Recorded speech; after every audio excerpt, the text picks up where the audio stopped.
Court में एक कातिल के खिलाफ सुनवाई चल रही थी। ये जो कातिल था इसने 6 लोगों का कत्ल किया था और ये 6 लोगों को जिनको मारा था इनसे इसकी कोई दुश्मनी नहीं थी और इनसे कभी भी कोई कहा-सुनी भी नहीं हुई थी। ये लोग बिल्कुल निर्दोष थे और ये 6 लोगों को मार दिया था और उनकी मौत हो चुकी थी। जब इस मामले में कोर्ट में सुनवाई चल रही थी तो जो इसका वकील था, वो वकील इस कातिल को बचाने की कोशिश करता है और बार-बार वो जज साहब के सामने दलील पेश करता है और वो कहता है कि जज साहब जो ये कातिल है इसने कत्ल तो किया है बल्कि ये अपने होशो-हवास में कत्ल नहीं किया है बल्कि ये उस समय मानसिक स्थिति इसकी ठीक नहीं थी और ये मानसिक तौर पर कमज़ोर था और इसी वजह से इसने अनजाने में कत्ल कर दिया है। लेकिन जो जज साहब थे इस वकील के बातों को दरकिनार करते हुए और इस व्यक्ति को मौत की सज़ा सुना देते हैं। ये जो कत्ल किया था इसने 5 साल पहले किया था और 5 साल के बाद अभी कुछ ही रोज़ पहले इसको सज़ा सुनाई गई है और इसको मौत की सज़ा मिली है। नमस्कार, सलाम, सत श्री अकाल। मैं हूं मुस्तफ़ा और आपका स्वागत है मेरे चैनल पर। आज जो मैं कहानी सुनाने जा रहा हूं, ये कहानी हरियाणा के पलवल से है। पलवल में एक जगह पड़ता है मछगर गाँव। इसी मछगर गाँव में एक व्यक्ति रहता है और इस व्यक्ति का नाम है नरेश धनखड़। नरेश धनखड़ ये सेना में लेफ्टिनेंट के तौर पर इसने ज्वाइन किया था 1999 में और आर्मी में ये जॉब कर रहा था, नौकरी कर रहा था। लेकिन कुछ समय ये नौकरी करने के बाद ये रिटायरमेंट ले लेता है वक़्त से पहले ही और वो नौकरी छोड़कर वापस अपने गाँव आ जाता है और मछगर रहने लगता है। मछगर रहने के दौरान फिर ये दूसरी सरकारी नौकरी ज्वाइन करता है और इस बार ये कृषि विभाग में ज्वाइन करता है और उसमें नौकरी करता है। ये नौकरी जब कर रहा था उसी टाइम ये एक लड़की से ये शादी कर लेता है और वो जो लड़की थी वो पलवल के ही आदर्श नगर की रहने वाली थी। शादी के बाद इसका एक बेटा होता है लेकिन कुछ ही समय के बाद जो इसकी पत्नी थी वो अपने बेटे को लेकर मायके चली जाती है, यानी कि वो आदर्श नगर अपने माता-पिता के पास चली जाती है और वहाँ जाकर ये रहने लगती है। ये व्यक्ति 1 जनवरी और 2 जनवरी की दरमियानी रात को अपने घर से निकलता है, 2018 की ये बात है और 2018 में 1 और 2 जनवरी की दरमियानी रात को ये अपने घर से निकलता है और अपने साथ एक लोहे की रॉड लेकर निकलता है। इसकी आँखों से ऐसा लग रहा था कि अंगारे बरस रहे हों और बिल्कुल ये गुस्से में लाल था और ये अपने ससुराल की तरफ ये जा रहा था और ये मछगर से निकला था और आदर्श नगर की तरफ ये बढ़ रहा था। ये सड़क पर पैदल ही चल रहा था और अपने साथ ये लोहे का रॉड लिया हुआ था और रात का टाइम था, तकरीबन 2 बज रहे थे। ये उस रास्ते पर जा रहा था तभी इसको रास्ते में एक रिक्शे वाला दिखाई देता है और ये व्यक्ति यानी कि नरेश धनखड़ उस रिक्शे वाले के पास जाता है और वहां जाने के बाद उसके ऊपर बिना कुछ कहे सुने, बिना उसकी कोई गलती के इस लोहे के रॉड से उसको मारने लगता है और तब तक मारता है जब तक कि उसकी मौत नहीं हो जाती। जब उस रिक्शे वाले की मौत हो जाती है तो ये फिर आगे बढ़ता है और फिर ये अपने ससुराल के घर की तरफ बढ़ने लगता है। तभी एक इसको भिखारी नजर आता है जो वहीं फुटपाथ पर सो रहा था। उसके पास ये जाता है और उस भिखारी के ऊपर ही बिना कुछ कहे सुने और बिना कुछ गलती के उस लोहे के रॉड से मारने लगता है और उसको भी तब तक मारता है जब तक उसकी मौत नहीं हो जाती। फिर ये वहां से आगे बढ़ता है और एक हॉस्पिटल आता है और हॉस्पिटल के अंदर ये घुस जाता है। वहाँ एक महिला बेड पर लेटी हुई थी जो शायद मरीज थी और उसके ऊपर भी ये लोहे के रॉड से मारता है और उसकी भी मौत हो जाती है। फिर ये हॉस्पिटल से निकलता है और फिर ये आगे बढ़ता है।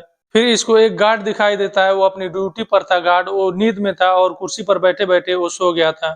उस गार्ड के पास जाता है और ये उस गार्ड को भी लोहे के रॉड से मारता है और उसकी भी मौत हो जाती है। इस तरह इसने कुल 6 लोगों का कत्ल कर चुका था और 6 लोगों को कत्ल करने के बाद इस गार्ड के पास एक हुक्का रखा हुआ था।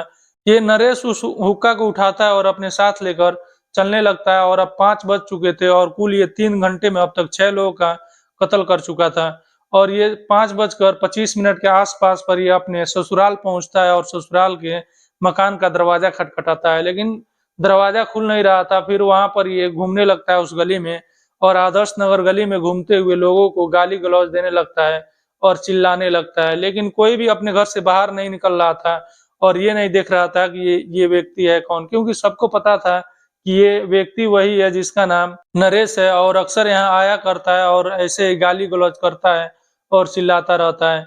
ये काफ़ी समय वहाँ परेड करता रहता है, जैसे सेना में परेड होता है उस तरह परेड करता है और गाली देता है। जब कोई इसके तरफ ध्यान नहीं देता है तो अपने ससुराल के घर के सामने ये बैठ जाता है और वहीं हुक्का गुड़गुड़ाने लगता है और हुक्का पीने लगता है। इसके ससुराल के ही बगल में एक व्यक्ति का घर था जिनका नाम कपिल था। उन्हें लगता है कि नरेश अब यहाँ से जा चुका है तो एक बार वो देखने के लिए अपना दरवाज़ा खोलते हैं और जैसे ही वो दरवाज़ा खोलते हैं तो देखते हैं कि जो नरेश है वो अपने ससुराल के घर के बाहर बैठा हुआ है और हुक्का पी रहा है और नरेश की नजर कपिल पर पड़ जाती है और नरेश उठकर कपिल के घर की तरफ आने लगता है। जैसे ही कपिल देखते हैं कि नरेश उनके घर की तरफ आ रहा है, तो जल्दी से अपना दरवाजा बंद कर लेते हैं और घर के अंदर घुस जाते हैं। जो नरेश था अब कपिल के दरवाजे पर आ जाता है और दरवाजा खुलवाने की कोशिश करता है और नरेश गुहार लगाता है और कहता है कि आप तो मुझे पहचानते हैं, आप दरवाजा खोल दीजिए, मैं रात से यहाँ बैठा हूँ और मेरे ससुराल वाले दरवाजा नहीं खोल रहे हैं, ठंड का दिन है, मुझे ठंड लग रही है, कम से कम एक कप चाय तो दे दीजिए। जो कपिल थे उनको इस पर दया आ जाती है और वो दरवाजा खोलते हैं और वो बाहर निकलते हैं। तब तक ये अपने पीछे वो लोहे का रॉड छुपाया हुआ था और वो लोहे लोहे का रॉड सामने लाता है और लाकर कपिल के ऊपर भी वार करने लगता है। किसी तरह कपिल बच बचाकर वापस अपने घर के अंदर घुस जाते हैं और वो दरवाजा बंद कर लेते हैं और फिर वो 100 नंबर पर डायल करते हैं और पीसीआर बुलाने की कोशिश करते हैं। लेकिन पुलिस वैन की कोई गाड़ी वहां नहीं पहुंच पाती है, क्योंकि जब ये फोन कर रहे थे तो 100 नंबर लगातार बिजी जा रहा था और इन्होंने 3-4 बार फोन कर चुका, लेकिन कोई फायदा ना हुआ। फिर अंत में कपिल अपने एक दोस्त को फोन करते हैं और उस दोस्त से कहते हैं कि पुलिस स्टेशन जाओ और जाकर एक रिपोर्ट लिखवा दो कि नरेश नाम का एक व्यक्ति आया हुआ है और आकर घर के बाहर हंगामा कर रहा है और लोहे की रॉड से मार रहा है। फिर कपिल का दोस्त पुलिस स्टेशन पहुंचता है और नरेश के खिलाफ जाकर एक रिपोर्ट दर्ज करा देता है। पुलिस की पीसीआर फौरन वहां पहुंचती है आदर्श नगर गली में और वहां आने के बाद नरेश को गिरफ्तार करने की कोशिश किया जाता है। लेकिन नरेश के हाथ में लोहे का रॉड था और वो हमेशा चलाया जा रहा था, बार बार उसको चलाया जा रहा था, जिसकी वजह से उसके पास कोई आ नहीं रहा था। ये पुलिस के वैन पर भी उस रॉड से हमला करता है और उस पर भी रॉड से मारता है, पुलिस के वैन पर भी। और फिर किसी तरह इसको पुलिस वाले पकड़ लेते हैं और पकड़ने के बाद इसको वैन में बैठा लिया जाता है और बैठाकर इसको पुलिस स्टेशन ले जाया जाता है। इससे जब पूछताछ किया जाता है तो ये बताता है कि जो इसने आ रहा था अपने घर से और आते वक्त इसने 6 लोगों का कत्ल कर चुका है। पुलिस आनन फानन में उन रास्तों पर एम्बुलेंस लेकर दौड़ती है और उन 6 लोगों को उठाया जाता है और हॉस्पिटल भेजा जाता है। तो पता चलता है कि इन 6 लोगों की मौत हो चुकी है और इससे पूछताछ होती है तो पूछताछ में ये बताता है कि मेरी मेरी शादी होने के बाद जो मेरी पत्नी थी उससे मेरा अक्सर झगड़ा होता रहता था और झगड़े के बाद वो मायके आ गई थी और मैं अपने पत्नी और अपने बेटे को मारने के लिए अपने घर से निकला था और इसी वजह से मैं लोहे का रॉड लेकर आया था। और अगर उस दिन अगर दरवाजा खुल गया होता, मेरी पत्नी और मेरे बेटे बाहर आ गए होते तो मैं उन्हें जिंदा नहीं छोड़ता और उनका कत्ल कर देता और उनको भी रॉड से इसी तरह मारता जिस तरह से पहले मैं 6 लोगों का कत्ल कर दिया हूँ। पुलिस इसको गिरफ्तार करती है और जेल में बंद कर देती है। ये मामला 2018 का था और 2023 में अभी 3-4 रोज पहले इस पर फैसला आया है। और जब इस पर फैसला सुनाया जा रहा था तो इसका जो वकील था, जो नरेश का वकील था, वो नरेश को बचाने की कोशिश कर रहा था और बार बार जज साहब के सामने ये गुहार लगा रहा था कि जज साहब, नरेश बेकसूर है और उसने होशो-हवास में ये कत्ल नहीं किया है, बल्कि उसकी मानसिक स्थिति उस समय ठीक नहीं थी, तो इस पर कुछ रियायत बरती जाए और इसको कम से कम सजा सुनाई जाए। लेकिन जो जज साहब थे वो नरेश को वकील को बातों को दरकिनार करते हुए और नरेश को फांसी की सजा सुना देते हैं।